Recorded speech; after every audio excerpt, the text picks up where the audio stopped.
Make sure you're following Seeking Center, the podcast, so you never miss an episode of life-changing conversations, aha moments, and some deep soul wisdom. I'm Robin Miller Brecker. And I'm Karen Lenzer. Welcome to Seeking Center, the podcast. Join us each week as we have the conversations and weed through the spiritual and holistic clutter for you. We'll boil it down to what you need to know now. We're all about total wellness, which to us means building a healthy life on a physical, mental, and spiritual level. We'll talk to the trailblazers who will introduce you to the practices, products, and experiences that may be just what you need to hear about to transform your life. If you're listening to this, it's no accident. Think of this as your seeking center and your place to seek your center. And for the best wellness and spiritual practitioners, experts, products, experiences, and inspo, visit theseekingcenter.com. Hi, everyone. It's Robin, and I'm excited you're here with us today because we are diving into the cosmic energies of July 2025 with our go-to astrologer and soul sister, Stevie Calista. If you've been feeling all the feels lately or wondering what the heck the universe is up to, you're not alone. July is a powerful month of emotional insight, energetic shifts, and opportunities to truly step into your light. And Stevie is here to help us decode it all in a way that feels grounding, empowering, and totally aligned. Hi, Stevie. Hi. I'm excited to be here. I'm excited you're here because I feel like we've been talking about this since January. July was going to be a big month. Yeah. So let's get into it. July is a big month. There's lots of shifting energies. There's lots of retrograde energy. It's almost like every single week there's a little bit of a mixed bag. So the first week is July 1st through the 6th. And the big thing with this week is that Uranus is at 29 degrees of Taurus. So he's the last degree of Taurus. He's been here since 2017, 2018. He went back and forth. And when you have the most disruptive change planet at the last degree of a sign, there's a little bit of this. I don't know if you guys are feeling that. It's, oh, I got to hurry up. I got to finish it. It's just, it shakes Good. I honestly am waking up that way. Yeah, me too. And in Taurus, it's very physical for us. So there's one piece of advice this month is like really, truly with all the changing and shifting energies, go make sure you're grounding every day, even if you're just stepping outside for a few minutes and putting your feet in the grass and breathing for 5 breaths. Just do something where you check in with your body because there's a lot of electrical energy this month and a lot of retrogrades. So the first week is really a moment where the Uranian energy is really strong and we're really being asked to change and finish up. We're going to get a moment later, like November and December of this year, to come back to this, but this energy is really electric. And Venus changes signs from Taurus to Gemini that same day on the 4th of July. And so she moves from being more physical and sensual to much more intellectual. So you guys all might want to start reading and joining classes and chatting. And it's just much more social energy versus like physical.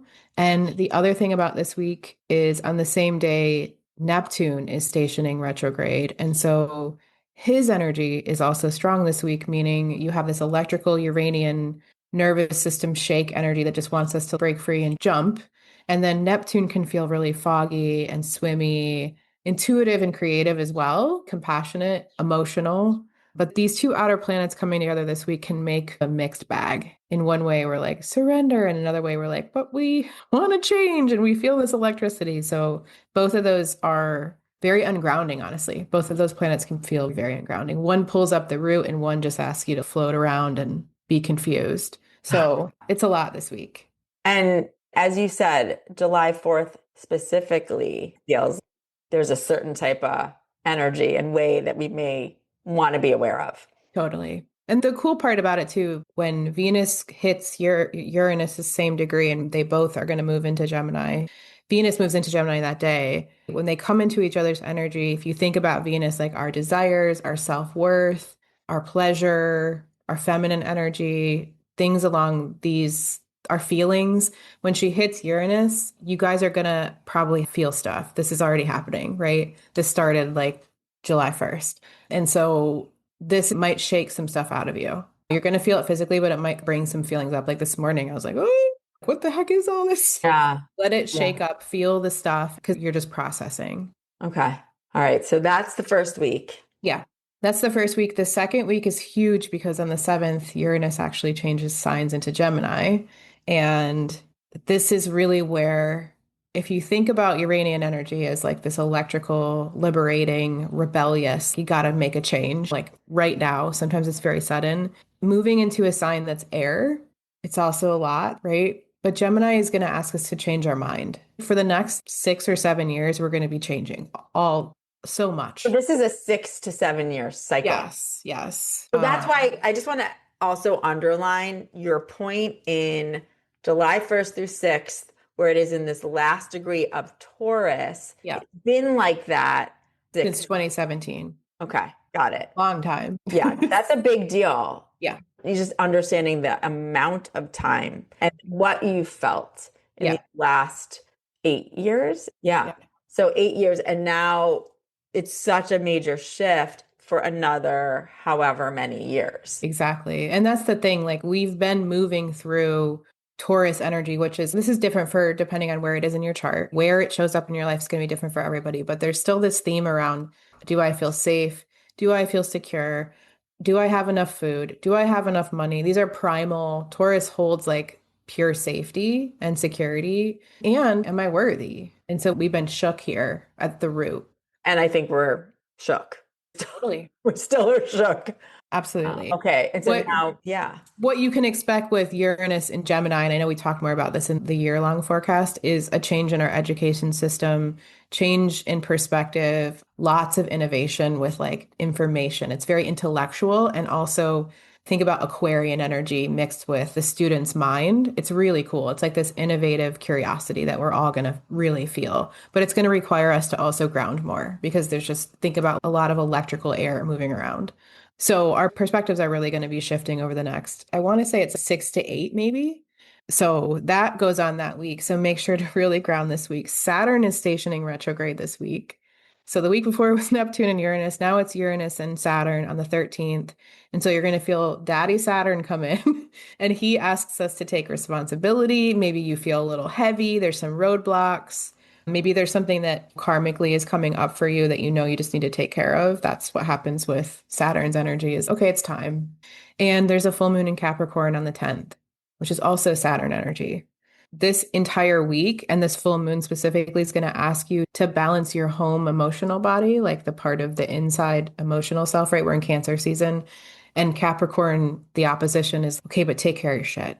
What do you need to do for work? What do you need to do for your responsibilities? And how do you balance these two out? There's an illumination happening. And this full moon, I would say, is not that dramatic. It's actually, there's quite a lot of flow with it to get some things done. And I don't know, it feels to me like a lot of home people are going to be inspired to get stuff done around the home. Which you've been saying, right? Because we're still in that Cancer energy. Yeah. And Mars is still in Virgo. We're still like, ooh, let's clean our closets. And they're still like tending to the home and the hearth is really important this month. Oh, I feel it. Like without you having ever said it, I feel it. Yeah. So we're talking Thursday, July 10th.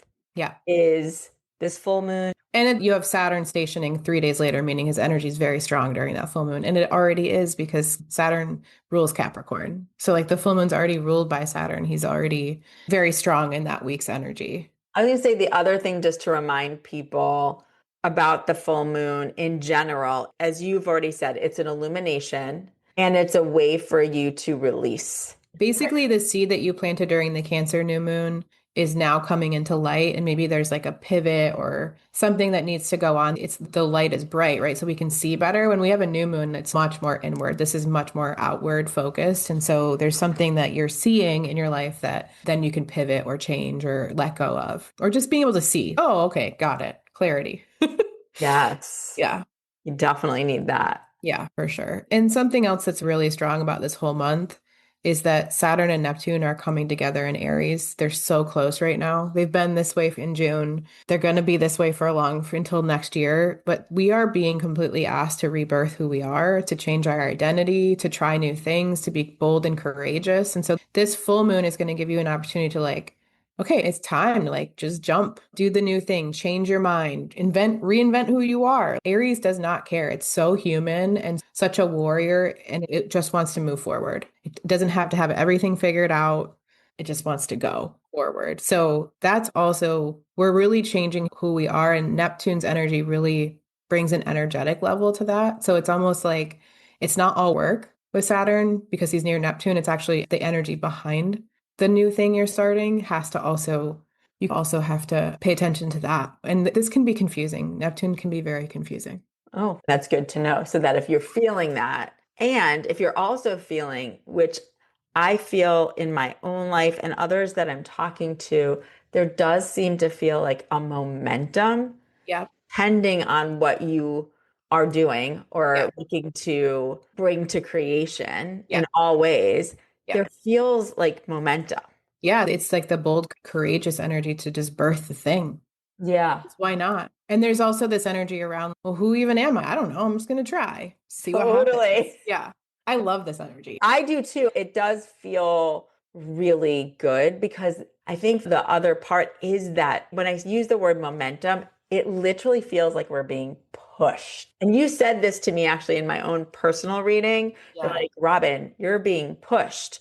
And I think what you're saying is, and that's everybody right Yeah. now. Yeah. And you don't have to have it all figured out. That's really what Aries offers us is like it's trial and error. And then it's not mistake. It's just, okay, I learned that. Now this. Just don't give up. Just keep swimming. That's what I keep hearing. Just keep swimming, keep moving forward. You're figuring out, and also you're rewiring who you are and who you thought you were becoming or who you thought you used to be. So it's pretty cool, actually. I love the permission with it not being perfect and just Yeah. try something. Just do it. Let's Do do the it. damn thing. Yeah. Yeah. It's such seed planting. Like, okay, then that plant, you don't feed that one, and that one doesn't grow. And then you do this one, maybe that one does, and just let yourself be in that energy. The last time Saturn and Neptune came together, it was in Capricorn, it was 1989, which I believe wasn't that when the Berlin Wall fell? I haven't researched a lot about 1989, but that's just to give you some different sign, different energy, but still same two planets. Interesting. Yeah. That's definitely something to look up and just understanding what else went on around Yeah. that. There was a lot of liberation. And in Capricorn, it would have been much more about like the authorities. So this is much more personal, you guys. And look in your chart where Aries is and what house and stuff, you'll be able to see where this rebirth is happening for you. But either way, there's a rebirth of self into more of a human space. And the shadow of Aries is war, Are you serious? repressed anger and rage. And it's like the temper tantrum. Wow. Seeing that too. Yeah, for sure. Every single week here is different. Every single week has different energy.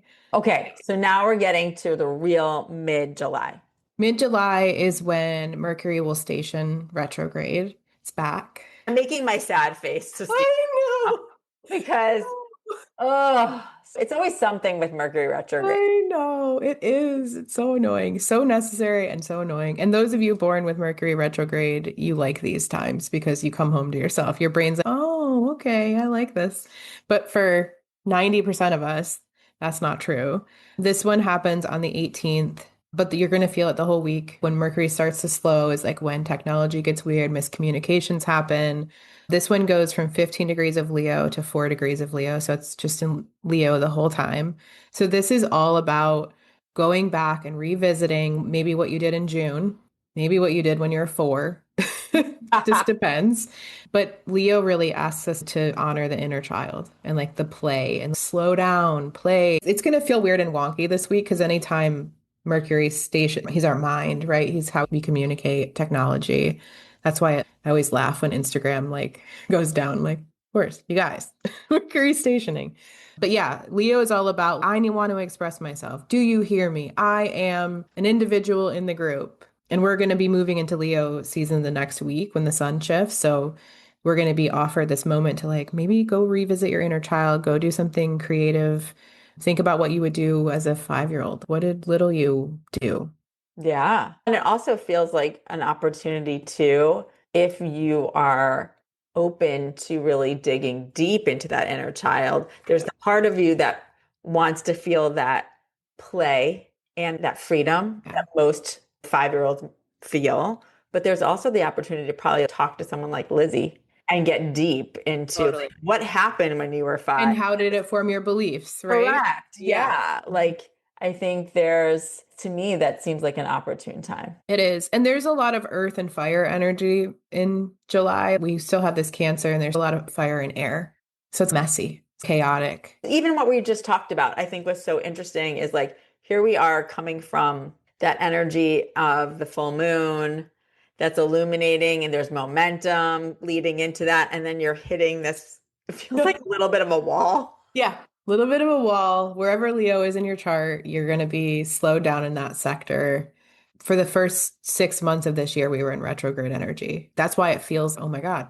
Yes. Oh my God. Momentum. Oh, this is what it feels like to move forward. As someone who feels the energy, it's like a little bit easier to like make that phone call or send that email. And yeah.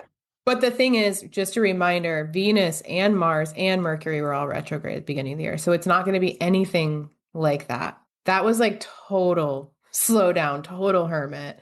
This is just a little bit. okay. We have Uranus changing signs. There's Aries energy. There's still a lot of momentum to be had. It's just like one place in your life you're going to need to go back. And retrogrades are sacred, you guys. They're really important because if we didn't have them, we wouldn't get as stretched out. Mercury goes really fast. He's like 2 or 3 weeks, like boom, in and out of places in your life. And so when we get these like moments of stretch, there's something really important about it that we're missing. We Yeah. need to revisit. So I always try to remind myself, like, okay, it's just temporary. And there's something here. There's something here. You won't see it until August, probably. You'll be like, ah, got it. Which is an interesting time too, because for a lot of people, you're getting towards the end of summer, but you're not quite there. And so in a way, it makes sense that it's the energy almost might force you a little bit to whether that is dig deeper or start to play a little bit more. 100%. And this is also slow down. Exactly. Right? Yes. Savor summer. Lay in the hammock. Read the book. Leo energy, honestly, at its best is like making a watercolor picture outside by the water. And it's just like laying in a hammock and it's just totally playful. It's total leisure. The next week, the sun moves into Leo. So it's going to also offer us like the dog days of summer are like, they're meant to be playful. And I feel like we forget that. Yeah. Maybe it will feel good. Maybe it'll be like, okay, I really do need to slow down. And maybe life is going to slow down a little bit just for a second. One other question before we move on from Mercury retrograde. I always like to highlight this when we talk about it. With Mercury retrograde, there's two things I want to bring up. One is we're told to not buy any electronics, anything with technology. What is your take on that? Don't stop living your life. I've bought houses and RVs and sold houses and RVs during Mercury retrograde. Just make sure that if there's contracts or like really important details to really go over them because your mind isn't necessarily as quick as normal. So you might miss things. That's why sometimes people don't understand us. We're like, what the hell? Like, how do you not get what I'm saying? But don't not live your life. Sometimes what happens, honestly, is I've been noticing like I'll buy something even right before Mercury, when Mercury's stationing and slowing down, and then I'll think I need it, and then I'll get the thing, and I'll be like, what the heck was I don't need this thing, or this thing is not what I wanted. So just use caution, that's all. And it depends on where it happens in your chart too, right? If it's like home, maybe your dishwasher breaks and you have to buy a dishwasher, or like maybe you are moving, or maybe you're packing, or it just depends. And then similarly, if you are, let's say, about to sign a contract for a job or you're buying a house, anything like that, what's your take on that? Do you think you need to completely avoid it? Or is it something that I remember we had this conversation at some point where, especially if you had started those conversations before it started, in a way it's good. You just have to be extra careful about looking at it. Yeah, like sometimes it's okay, I'm buying a house, but then I hit a slow period where like it's not closing exactly when I wanted it to, or sometimes that happens, or like I'm on a trip and like my trip takes longer, I pivot. So don't stop what you're doing at all. Just make sure that you're like you're crossing your T's and dotting your I's with the contract, or maybe you have multiple people look it over, or just take a moment to reflect because Mercury retrograde asks us to sit still for a minute. And if you just try to push through things like you normally would, that's where you miss stuff. Got it. All right. So then that was the 18th of July. That's all really I have for that week. That's the biggest. It's a big one. Yep. So week 4 would be the 21st to the 27th of July. On the 22nd, the sun moves into Leo and we start Leo season. And then we have a new moon in Leo on the 24th. So there's a lot of Leo. We go from watery Cancer, which is more emotional and we are often spending a lot of time with family reunions. We're looking back at the past. We're more nostalgic, more emotional in general, into Leo, which is much more playful, like creative and playful. And like we were talking about earlier, your inner child. So the new moon on the 24th is opposite Pluto. It has really good energy, except for that. And I'm not saying this is bad, but there's a tension point around you as an individual and the group. So this usually means that you're going to feel this in the externally in the collective, like something will probably go down at that time. But Leo's, but I want to be me. And then Aquarius Pluto opposition is saying, but is that best for the group? Is that best for humanity? Do you belong to the group? Do they see you? Can you be an individual? So there's something about this new moon that we're working with our inner child. And as much as you can lean into that like playful leisure energy, that will really benefit you and really set an intention on this new moon to express yourself, to see little you. So you might have things come up with friends around this time. And this time, the whole lunar cycle. So like 28 days after the 24th, because when we start a lunar cycle, it's 28 days. So the new moon is just the seed, just the beginning, right? So you'll see this come into fruition. The new moon's energy carries over until the full moon. You get 2 weeks of this vibe, basically. Yeah, so it's going to take you into August. Yeah, it's almost like a snapshot of the energy where you plant the seed and then that kind of carries through. And so the opposition to Pluto is really this moment of, is this right for my future? Am I creating what I want? Am I being seen? Am I expressing myself? Am I having compassion for my heart? It just can come up in a multitude of ways. And in addition to like setting an intention, is there any other way we should honor the new moon? What's coming to me intuitively is like, just ask 5-year-old self what you would want to do. What do you want to create? What do you want to make? How do you want to spend your time? Can you plant the seed of just having more play? Because we don't have enough of that. I don't. No. I need to be pushed, right? To be like, chill out. I can tell you what 5-year-old Robin wants. What does 5-year-old Stevie want? Oh, she wants to like make paper collage and just like watercolor. I think you and Lisa Nitskin should do that. That's something Lisa. Yeah, I know. 5-year-old Robin wants to dance. I need a dance party. Oh my God, have a dance party. That's so perfect. So I think we need to make all of that happen. So, yeah. And really, when you're listening to this, and as I was just asking Stevie, or I asked myself, ask yourself, what is the first thing that comes to your mind? Because that is really coming from that inner child. So remember to ask that. Totally. And just play. Just go play. Oh, I love that. Okay. So yeah, that's the vibe of that week. It just feels like chill out. And the Mercury will be slowed all the way down. So it's a good time to savor summer. Yeah, definitely. If you can. And then the last week is the 28th through the 31st. And 2 things happen this week. Chiron is going retrograde. I just can't believe how many planets are like stopping. This is crazy. And just so you guys know, when a planet slows down, their energy is beaming into your head, into your body, and you feel their energy louder for that moment. And retrogrades, all these planets moving retrograde, this is normal. All these outer planets go retrograde for half the year. So it's not like abnormal. Some people have them, but the retrograde energy for the second half of the year, there is this retrograde means inward, slow down, go inward. And so Chiron means that his energy will be really strong. And that can mean that you're triggered. That can mean that you feel wounded. But the best part of Chiron is that there's this moment of awareness, if you so choose, to be like, huh, and like to choose curiosity. Now, why did that trigger me? What part of me has some belief that there's something about you that's attracting that wound or attracting that trigger or that sense of abandonment? And we all come in with these from our past lifetimes, right? Like they're so we're so vulnerable. We're so abandoned in some place in our lives. Everybody has it. So when Chiron stations, some part of us feels like open and raw.